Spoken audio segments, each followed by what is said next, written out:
Are you among the many people wrestling with apparent unchecked evil and injustice in our world, who needs to see that God is not passive or indifferent but actively working through His sovereign power to execute justice and peace in His perfect timing?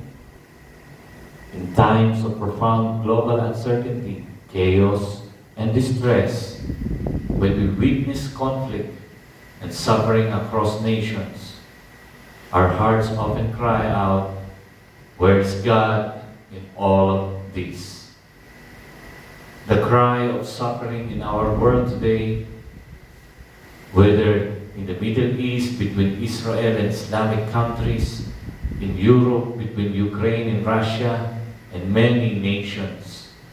Tonight, I want you to mirror the deep longing for divine intervention that Zechariah's audience felt. As we explore together one of the 8 and final visions of Zechariah, we're invited to witness how God's sovereign hand moves through history, not just in ancient times, but in our present moment. We're reminded that even when the human conflict seems to dominate our world, there is a deeper reality at work. God's ultimate purposes for judgment and restoration continue to unfold. Let us see that in the light of the Holy Scripture. Please open your Bible and read Zechariah chapter 6, 1 to 8. I'll hold off on reading it for now, but I'll definitely check it out as we go along. Meanwhile, let's have a brief historical background and setting of this book according to the scholars. Zechariah was a contemporary of Haggai.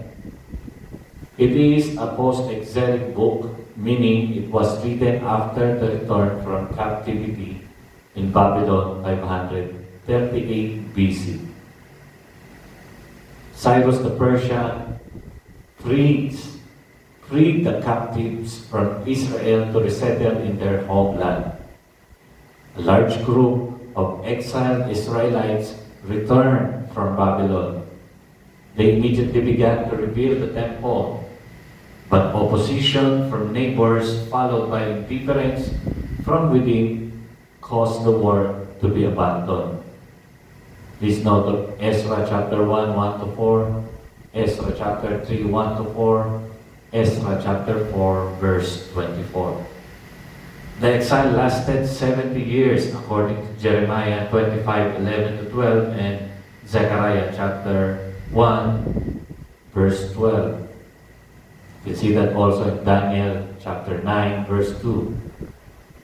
These were painful years for the Israelites because their city had been destroyed and they were captives in a foreign land. So the author's purpose was to encourage the remnant of the Jewish people who had recently returned from exile. Their faith in God was weak, and they were not motivated to build the temple. They needed to learn and conform to the law of God again. In this context, Zechariah must carefully communicate God's sovereignty, the assurance of divine justice, and the promise of peace through symbolic elements and interpretations provided by angelic messengers. This method powerfully reinforced the truths he intended to convey, offering comfort, encouragement, and motivation to his original audience. Those truths resonate with us, brethren. Isn't it? So today, let me suggest 3 ways how to find rest in God's Word, which is the title of my sermon. How to find rest in God's Word. Number 1, look confidently upon God's sovereignty. You can see that highlighted on verse 1. Number 2, remember that God's judgment is fair. You can see that highlighted in verse 2 till 6. Number 3, trust in God's unchanging will for salvation. You can see that in verse 7 and 8. My sermon main point is about God's sovereignty and judgment, ultimately leading to triumph of God's purposes in the world and providing the assurance of salvation for His people. Let's dive into the first point, look confidently upon God's sovereignty. It says, Then I lifted my eyes again and saw, and behold, 4 chariots were coming forth from between the 2 mountains, and the mountains were bronze mountains. The opening verse of this prophetic vision powerfully displays God's absolute sovereignty over all creation. As the prophet lifts his eyes, it indicates a new vision sequence, and to lift the eyes is an idiomatic expression meaning to look around. And he saw, that means he was granted to see a supernatural, divinely imparted vision, emphasizing that the knowledge conveyed does not originate from human faculties alone, but it is imparted through divine revelation. So as the prophet looked to see the new episode, and behold, it says, this word signals something significant and surprising. 4 chariots, these are symbols of the 4 great empires described in Daniel chapter 2 verse 31 and Daniel chapter 7 verse 3, or of the 4 winds of heaven mentioned here in verse 5. The emergence of these 4 chariots between 2 mountains of bronze carries profound theological significance. It suggests imagery of immutability and unbreaking strength of God. Pastor John MacArthur commented on this, and I quote, "The 2 mountains of bronze represents the reality of God's judgment on the nations that attack Israel. The 2 mountains are probably Mount Zion and Mount Olives, where the Lord will return and judge, according to Joel chapter 3, verse 2, verse 12, and verse 14, and also Zechariah chapter 14, verse 4. This valley called Jehoshaphat, Jehovah Judges, could refer to the Kidron Valley between these 2 mountains. Jews, Christians, and even Muslims have long thought that last judgment will be there. Bronze has a symbolic relationship to judgment, as in the case of the bronze serpent written in Numbers chapter 21 verse 9, and or the bronze altar written in Exodus chapter 27 verse 2, where sin was dealt with God and go. About the bronze mountains, for instance, when God commissioned Jeremiah, He stated, "Behold, I have made you today as a fortified city and as a pillar of iron and as walls of bronze against the whole land." Jeremiah chapter 1 verse 18 and Isaiah chapter 45 verse 2. So here in Zechariah, the mountain bronze likely symbolize the impregnable strength of the Lord. In short, the chariots coming from between the mountains of bronze signifying that the Lord, the great warrior, was going forth from His holy habitation to fight against His foes.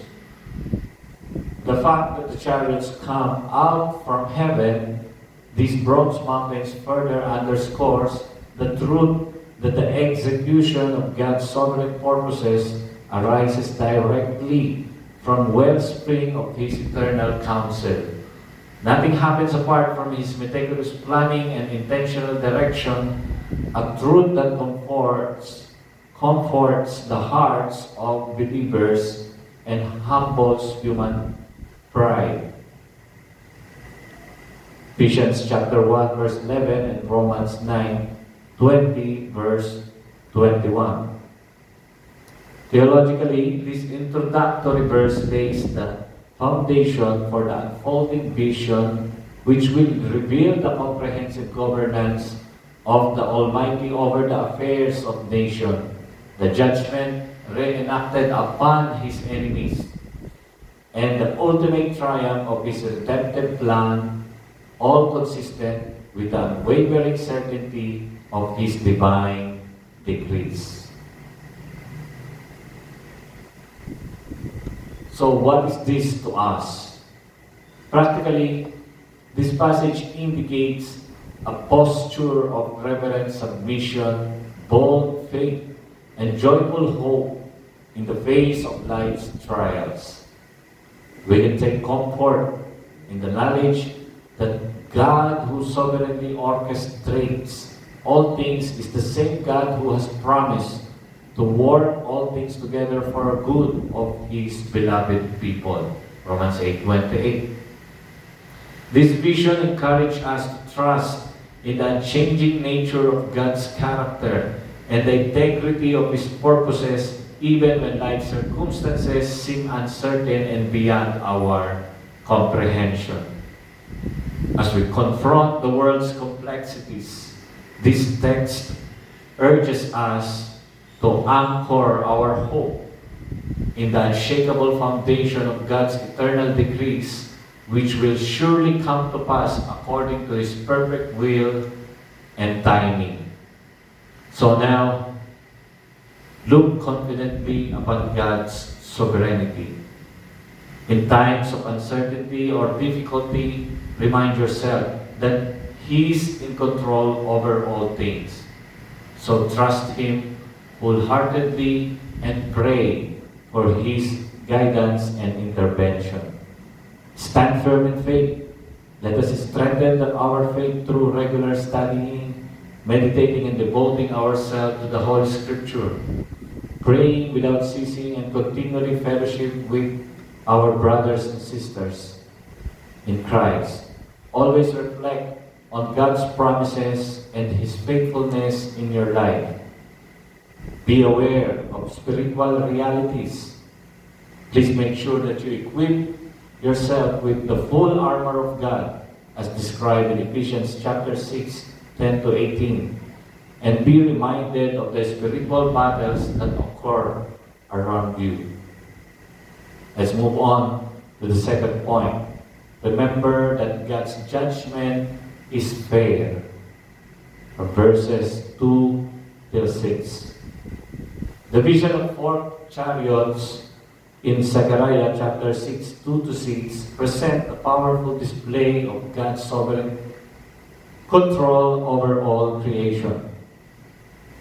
It says, with the first chariot were red horses, with the second chariot black horses, with the third chariot white horses, and with the fourth chariot dappled horses, all of them mighty.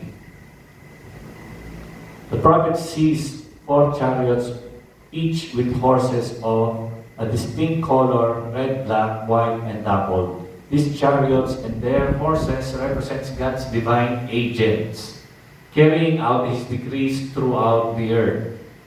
The red horses symbolizes warfare and bloodshed, according to Revelation chapter 6, verse 4. The black horses, famine and judgment, Revelation 6:5-6. The white horses, is victory and triumph, according to Revelation 6:2. And the dappled horses, is a mixture of judgment and mercy. It is clear observation from one commentary that a similar photo is found on Revelation chapter 6:1-8, where the horsemen of the apocalypse appear in judgment imagery, riding forth in vengeance on the nations.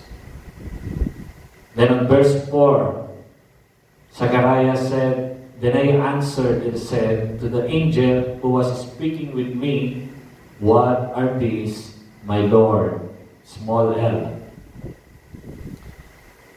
And the angel answered and said to me, "These are the four spirits of heaven, going forth after standing before the Lord of all the earth, with one of which the black horses are going forth to the north country, and the white ones go forth after them, and dappled ones go forth to the south country." Their appearance before the Lord of all the earth underscores the absolute sovereignty of Almighty, who directs all earthly affairs according to His eternal purposes. Daniel chapter 4, verse 35. The chariot going out to the four winds, or in Hebrew word is written ruach, which means spirit. So, the four winds or spirit of heaven indicate their mission to cover the entire earth. This phrase suggests a universal scope of judgment and activity similar to the four winds mentioned in Revelation chapter 7, verse 1, which hold back the winds of judgment. Theologically, nothing happens apart from His decree. As the chariot present themselves before the Lord, demonstrating that all historical events operate under divine authorization. Ephesians 1:11 again, it says, "In Him we also have been made an inheritance, having been predestined according to the purpose of Him who works all things according to the counsel of His will." Furthermore, the universal scope of their patrol going to the four winds of heaven are symbol of destructive powers and agencies of divine judgment. MacArthur commented on this, quote, "This imagery represents divine angelic agents sent out to execute judgment on behalf of the Lord of all the earth." A millennial title designating the universal rule of the Messiah in the kingdom age, according to Zechariah chapter 4, verse 14, Micah chapter 4, verse 13. It teaches that God's sovereignty extends to every corner of creation, leaving no nation or people outside His governance. In Psalms 103, verse 19 declares, "Yahweh has established His throne in the heavens, and His kingdom rules over all." The specific direction of the chariots with the black horses going to the north country, likely Assyrian, Babylon, Seleucids, and Romans. It reveals God's particular providence in dealing with the historical enemies of His covenant people.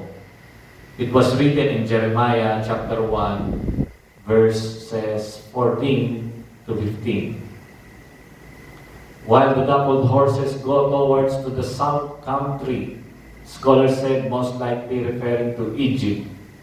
This indicates God's judgment extending to other significant nations, as seen in Ezekiel chapter 30, verse 4, where the sword comes upon Egypt. The judgment on the north country represents God's faithfulness to His covenant promises, defending His people and judging their oppressors. 2 Chronicles chapter 36, 17 to 20. This points forward to Christ's ultimate victory over all enemies of God's people and the final establishment of His eternal kingdom. Take a look at 1 Corinthians chapter 15, 24 to 25. It says, "Then comes the end, when He hands over the kingdom to the God and Father when He has abolished all rule and all authority and power. For He must reign until He has put all His enemies under His feet, referring to Christ, Jesus. The mixture of judgment and mercy represented by the dappled horses demonstrates God's complex dealings with nations in service of His overarching redemptive purposes. In Romans 11:33, it says, "Oh, the depth of riches and wisdom and knowledge of God! How unsearchable are His judgment and unfathomable His ways." So what is this to us, brothers and sisters? Well, practically, this passage offers profound comfort, and encouragement for believers. First, it assures us of God's sovereign control over all events, including global conflicts and national movements. Christian can trust that even in times of apparent chaos, God's purposes are being accomplished through His divine agents. Second, it exhorts us to patient endurance during trials, knowing that God actively worked in history for the good of His covenant. Third, it calls us to submit humbly to God's timing and methods, recognizing that both judgment and mercy serve His ultimate purposes. Isaiah chapter 55, 8-9. Finally, this vision anticipates the gospel age, where Christ's church faces opposition but remains under divine protection. Therefore, it provides confidence for us in mission and evangelism, knowing that God's sovereign purposes, including the gathering of His elect from all nations. It reminds us that every historical event, whether seemingly favorable or adverse to the church, serves God's redemptive purposes of building His kingdom through Christ. Let's read Ephesians chapter 1, 22-23. It says, "And He put all things in subjection under His feet, and gave Him as head over all things to the church, which is His body, the fullness of Him who fills all in all." So now, remember that God's judgment is fair. So now, in times of global uncertainty or chaos and stress, trust that God is sovereign and His purposes will prevail. Pray for wisdom and discernment to see His hand at work. Find peace in God's justice. Whenever you are facing injustice or wrongdoing, trust in God's ultimate justice. Pray for those involved and seek to promote peace and fairness in your interaction. Be vigilant and prepared. Stay spiritually alert by preparing all the time, studying and meditating the Word. Be ready to respond to God's call and direction in your life. Moving on to the third and last point. Trust in God's unchanging will for salvation. Trust in God's unchanging will for salvation. Verses 7 and 8. It says, "Now the mighty ones went out, and they sought to go to patrol the earth, and said, 'Go, patrol the earth.' So they patrolled the earth. Then He cried out to me and spoke to me, saying, 'See, those who are going to the land of the north have caused my Spirit to have rest in the land of the north.'" This imagery suggests that power and determination of God's agents to execute His will. This emphasizes the readiness and eagerness to fulfill their mission, demonstrating the powerful speed with which His divine agents carry out His sovereign will over all creation. Proverbs 21:1, it says, "The king's heart is like channels of water in the hand of Yahweh. He turns it wherever He wishes." I'm reading in Legacy Standard Bible. Now, still in verse 7, the next paragraph, Zechariah said, "Go," or rather, the Lord said, "Go patrol the earth," so they patrolled the earth. This command signifies a comprehensive survey and oversight of the world. This is similar to the role of horsemen in Zechariah chapter 1, verse 10 to 11, who also patrol the earth to report on its condition. This affirms the doctrine of God's meticulous providence, that nothing occurs outside of His comprehensive control, that He actively governs all nations and events according to His eternal redemptive purposes. And finally, on verse 8, "Then He cried out to me and spoke to me, saying, See, those who are going to the land of the north have caused my spirit to have rest in the land of the north." When these chariots heading to the northern region have completed their assigned mission, the angel of the Lord declares that they have set my spirit at rest in the north country. It indicates that the execution of judgment in that region has satisfied God's righteous anger. This is reminiscent of judgment on Babylon, as seen in Jeremiah chapter 50, verse 18, where God declares His judgment on Babylon for its sins. It signifies that God's righteous judgment has been enacted against His historical enemies in fulfillment of His covenant promises to His people. Please note 2 Chronicles chapter 36, 17 to 20. This also speaks to God's satisfaction with the completion of His judgments, assuring His covenant people that their oppressors will be held accountable, while also anticipating the ultimate rest and restoration that will come with the establishment of Christ's everlasting kingdom, referring to Revelations chapter 19 and 20. So what is this for us, brethren? Practically, this text calls us to humble trust in God's sovereign orchestration of history, even when His way seems inscrutable, says in Job 42, verse 1 to 6.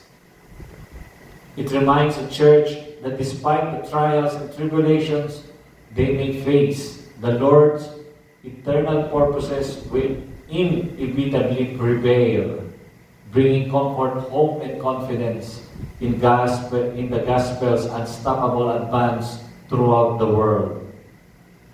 The zeal and the effectiveness of God's divine agents in carrying out His decrees also inspire the people of God to joyful obedience in fulfilling their own callings within the outworking of His redemptive plan.